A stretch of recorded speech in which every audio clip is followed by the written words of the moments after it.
मित्रों, मैं आज प्रातःकालीन सत्र में गाजियाबाद आया।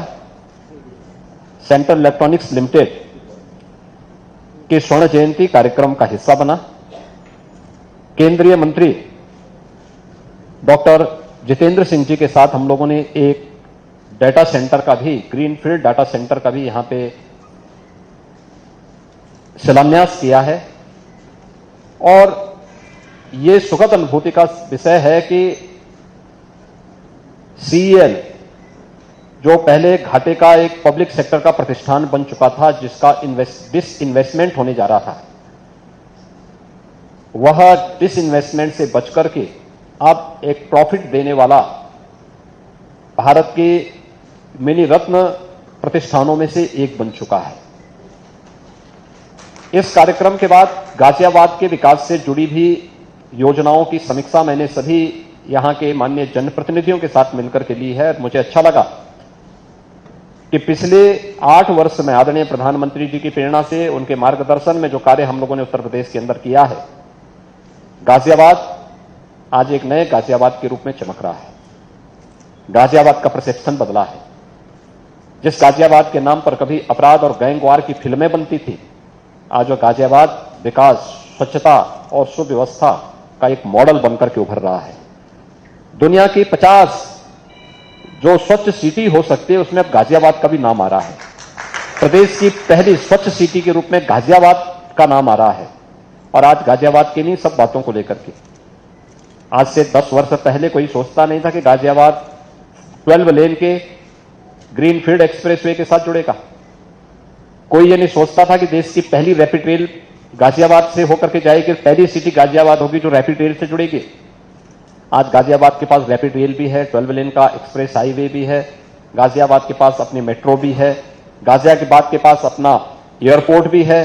और गाजियाबाद अब गाजियाबाद से एक ग्रेटर गाजियाबाद के रूप में अपनी नई यात्रा को प्रारंभ कर रहा है। आज इसके लिए जनप्रतिनिधियों के साथ हम लोगों ने यहां पे काफी विस्तार से चर्चा किया है।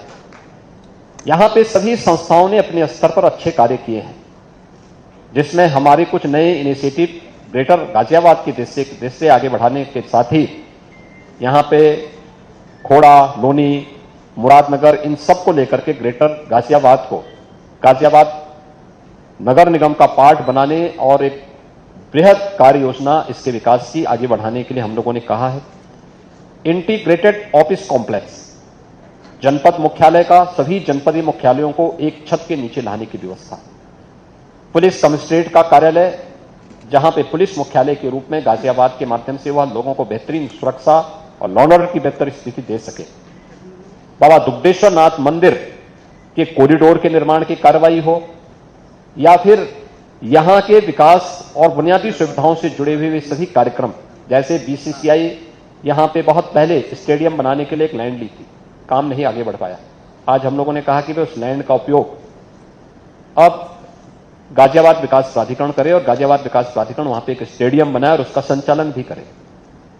ये मानसरोवर भवन, उत्तराखंड भवन या पूर्वांचल भवन, ये पब्लिक इसका उपयोग करना शुरू करे। इसके लिए भी हम लोगों ने यहां पे आज विकास प्राधिकरण भी और नगर निगम से कहा है, इसका एक मॉडल बना करके भेजें, जिससे इनको हम ठीक ढंग से आगे बढ़ा सके।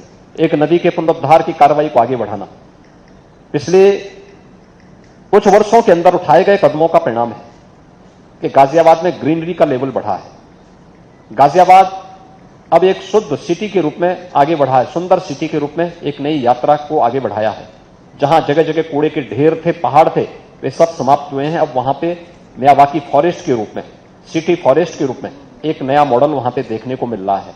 ऐसे ही यहां पे बहुत सारी इनिशिएटिव लेने हैं। ऐसे ही हिंडन नदी कभी यहां की पहचान थी।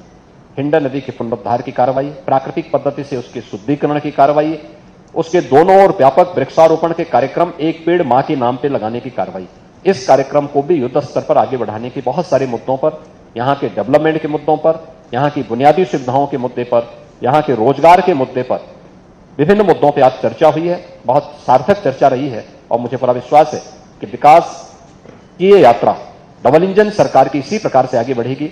जनप्रतिनिधियों के सुझाव और उनके द्वारा ले जाने वाली कोई भी इनिशिएटिव को प्रशासन जमीनी धरातल पर उतारने का काम करेगा। इस विश्वास के साथ समीक्षा बैठक के साथ मैं यहां पर आया था।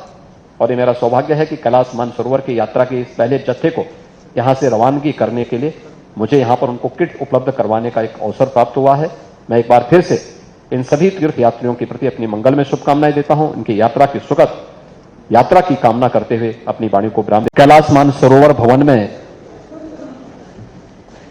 आज यहां पर कैलाश मानसरोवर की यात्रा में जा रहे हैं पहले जत्थे की आज हम यहां से उनकी यात्रा का शुभारंभ का किट उन्हें उपलब्ध करवा रहे हैं। मैं इस अवसर पर इन सभी यात्रियों का हृदय से अभिनंदन करते हुए उनकी सुखद और मंगलमय यात्रा की कामना करते हुए भगवान देवादिदेव महादेव से प्रार्थना करता हूं कि उनकी कृपा इन सब पर बनी रहे, ये सकुशल वापस आए और वापस आएंगे तो उत्तर प्रदेश के यात्री फिर 1-1 लाख रुपए की सहायता उत्तर प्रदेश सरकार से जरूर पाएंगे। मैं इन सब के प्रति अपनी मंगल में शुभकामनाएं देता हूं और ये कैलाश मानसरोवर भवन हमने उन्हीं की सुविधा के लिए यहां पे स्थापित भी किया था और मुझे अच्छा लगा कि आज 200 से अधिक श्रद्धालुजन इस भवन में आकर के इस यात्रा का हिस्सा बनने जा रहे हैं।